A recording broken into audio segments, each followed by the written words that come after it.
Shalom Chabrim, I'm Stephen Ben-Nun. You're watching Israeli News Live. Again, another quick take, guys. I'm working on a story right now. Been working on this for a little bit, guys. Very, very serious, friends. Very serious story here. This is Sputnik News.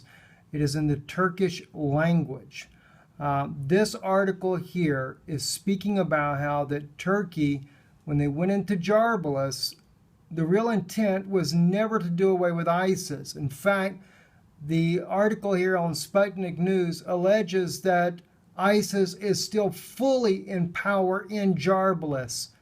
There was never anyone really being taken out. It does state in the article here, as we translated the article from Turkish to English, that they did kill up to 1,000 people as pretty much like a sacrificial ritual, so to speak. In other words, they wanted to do it to make it look like they were actually there to take them out. But it was never the intent of the Turkish government to take out ISIS out of Jarabulus across its border there. And of course, Turkey has gone further and further in. Now, what I'm working on is evidence that it is through perhaps a proxy means that the people in Syria are being burned with the napalm. These children that we're seeing, that the U.S. is just really blowing all the news up everywhere, that Russia and President Bashar al-Assad of Syria are guilty of burning the children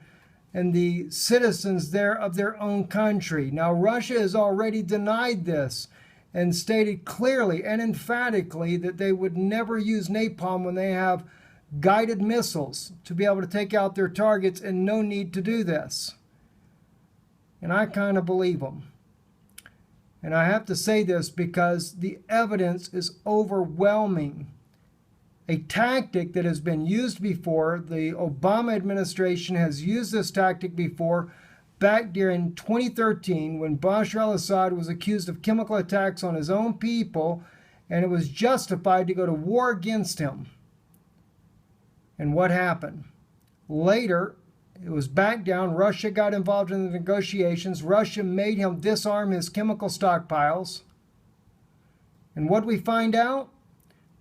We find out later, in 2015, when one of the Turkish MPs, comes forth brave enough to tell the public that those chemical weapons were smuggled through Turkey and put in the hands of ISIS to actually use the chemical weapons on the Syrian people and blame it on Bashar al-Assad. Now, I don't say Bashar al-Assad is no knight in shining armor by no means, guys, but I'm telling you, something is very dirty about this war that's going on. And I see once again the Obama administration rapidly building its campaign, appealing to the people's hearts and minds, which they should feel sorry for these children. Seeing these little children, their little bodies and the skin burn off and everything. But you know what the sad thing is? It has nothing to do with Russia or Assad. But the U.S. has a mighty powerful propaganda machine on its side. And when they go to blaming, then the media just kind of cows down and says what they want them to say. Let them hear what they want to hear.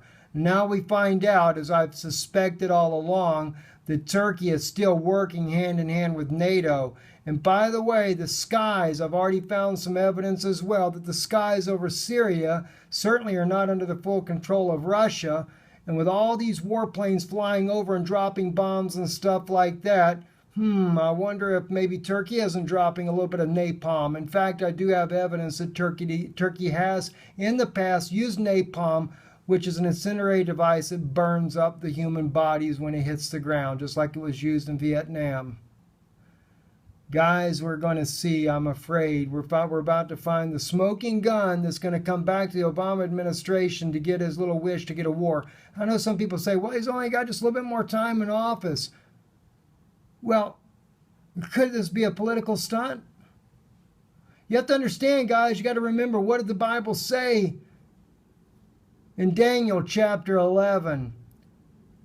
When that king of the north saw that he got troubled by those up in the north and in the east, And he went over there into the countries to make away many, to murder as many as he could. That's the king of the north, not the guy in the north, not that nation that's in the north and in the east, which is China and Russia, but the king of the north, which is the man sitting over there in Rome, Italy, running his Roman soldiers. You know, there's even other books as well that clearly prophesy of this event, and yet they're going to blame it on Russia. Doesn't mean that Putin's the best guy in the world, but you know what? I believe the man's honest about this issue here. And now they're going to put Hillary in the White House, a woman that can't even stand up on her own 2 feet. You know, let me say this about Hillary Clinton. She no doubt has some kind of a medical issue, a severe one, I do believe. And she doesn't need to be in power. But I think they'd like to keep her just long enough to make sure Cain gets back in the place where he should be. I say should be, not that I would want him there, no. But you know what? It seems like the age-old biblical prophecy of, well, not even a prophecy, but the age-old biblical story that God said about Cain, he put a mark on his head, said, no man touch him. Because Cain was worried about dying. Well, the Jesuit is back. What do you know? That's figuratively speaking, that is. But no man is to kill him. I say that figuratively because I believe that Cain is going to go after Abel eventually, and that'll be Israel. I'm Stephen Ben-Nun, just a little insight on what we're working on.